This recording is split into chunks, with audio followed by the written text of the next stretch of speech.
Para ello nos acompaña Celia Medrano, especialista en derechos humanos, es cónsul de El Salvador en Washington, nos acompaña también desde San Salvador. ¿Cómo está Celia? Muy buenas noches.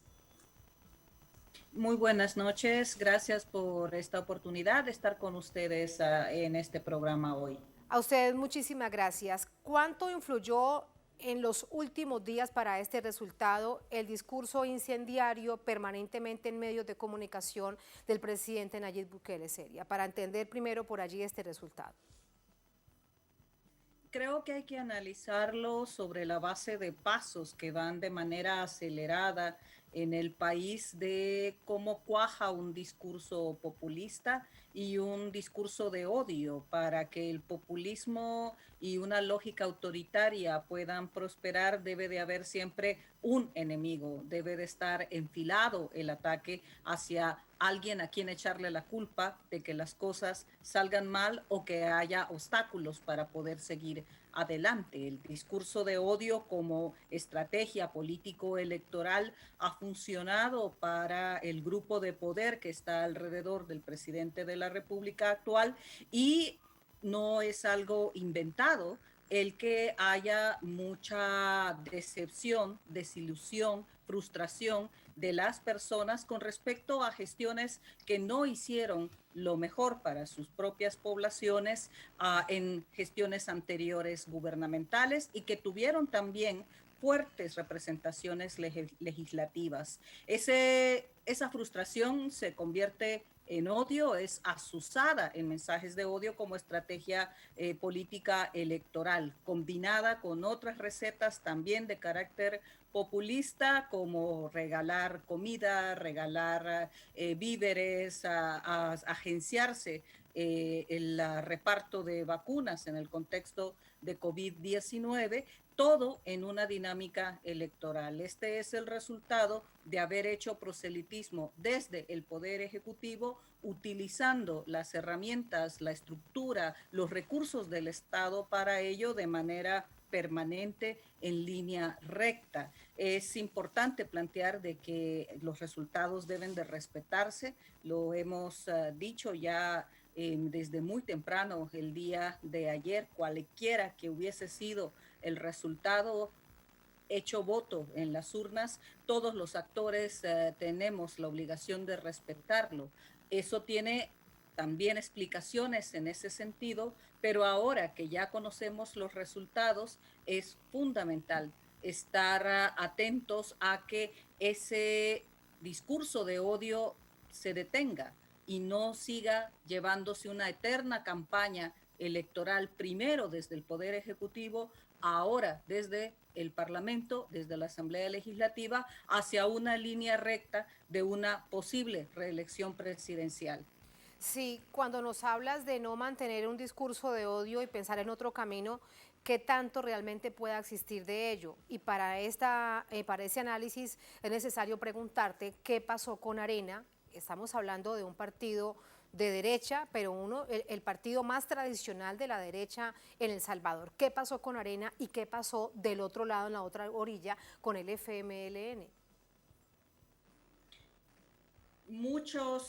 Lo peor de Arena, de Alianza Republicana Nacionalista, y lo peor del FMLN se volcaron a el partido Gana, ahora aliado principal del presidente y el partido político que vehiculó su elección en junio en el 2019 y por el cual él asumió el poder a partir de junio 2019.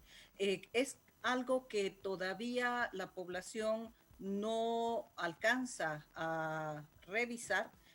Nos hace falta mucho en materia de educación política, de formación política, de ejercicio de la ciudadanía, como para no ser víctimas y no ser una población manipulable, altamente manipulable a una estrategia de carácter populista electoral. En ese marco, actores que fueron de Arena y que están procesados o han sido procesados por graves hechos de corrupción son poderes con mucha influencia en el partido actualmente con el Poder Ejecutivo y dentro de poco tomando ya control de la Asamblea Legislativa, y actores que han sido objeto de señalamientos muy fuertes por Celia, pero vínculo allí con hablamos criminalidad entonces, organizada, también tienen una fuerte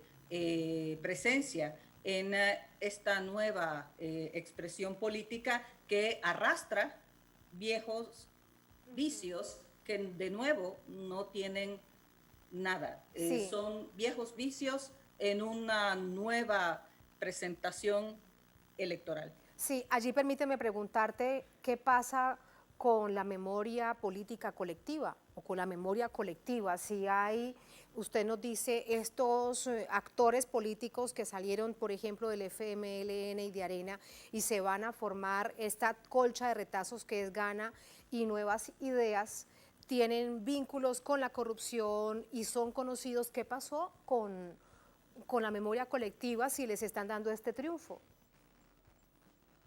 Vuelvo al punto, no hay una apuesta de liderazgos políticos, no ha habido un partido político, incluyendo en ellos al FMLN, a Arena, que apueste por la formación política de la población en función de un ejercicio responsable de derechos cívicos. ¿Por qué?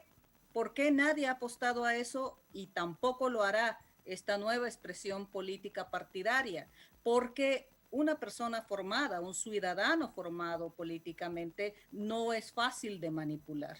Y también hay que hacer el análisis de que mucha población no será una prioridad para ellos el formarse políticamente cuando tienen que sobrevivir día a día y cuando recibir una bolsa de comida es una diferencia muy fuerte con respecto a esa cotidianidad de tener que sobrevivir cada día. Entonces, estás en una situación de mucha inequidad, de mucha pobreza, donde cualquier opción política partidaria que ofrezca dar un cambio inmediato, no responsablemente como parte de un proceso necesario que tiene que tocar estructuras, es una oferta electoral reditable a corto plazo. Y así como antes en nuestro país, en una memoria reciente, como estás planteando, hace 40 años, el espectro político electoral de nuestro país era de un color verde, el Partido Demócrata Cristiano, después fue tricolor, un espectro político en el país de votación favorable a Alianza Republicana Nacionalista, y en los últimos 10, 15 años un espectro rojo por parte del FMLN, que se convirtió en un partido político más dentro de ese espectro. Ahora El Salvador tiene un color en su mapa celeste.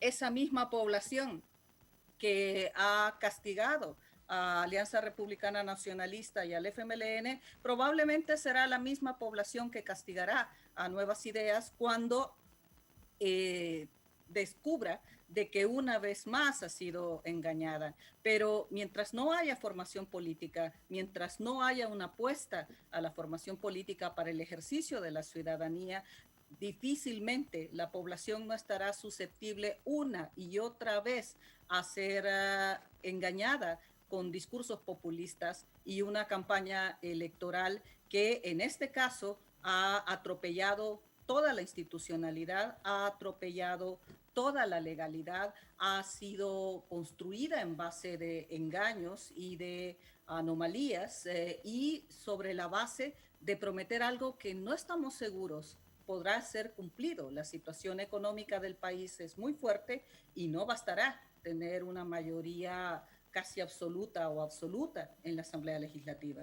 Como ha sucedido de acuerdo a este nuevo mapa político que vemos ahora. Celia, ¿cuáles son los peligros que ves que se enfrenta cuando escuchamos de distintos sectores, también distintas alertas sobre esto que tenemos en pantalla, ese camino al autoritarismo? ¿Cuál es el peligro que reviste estas alertas que se habían encendido, incluso no de ahora, sino también de meses atrás? Por ejemplo, recordaron un hecho que sí marcó muy probablemente lo que será el gobierno de Nayib Bukele y el ingreso de las fuerzas militares al Congreso?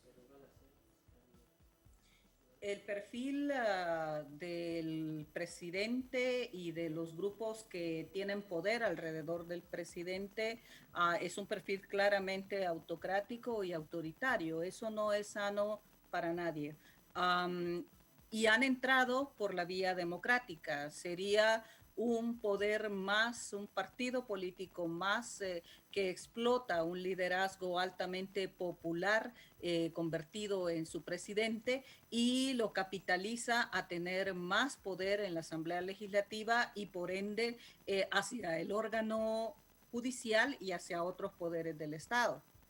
Eso dado en manos por vías democráticas a través del voto directo, como ha sucedido el año del 2019, cuando Bukele fue electo como presidente, y ha sucedido y se ha ratificado ahora en el 2021, no es garantía de que El Salvador está en condiciones de respetar estándares al menos mínimos democráticos.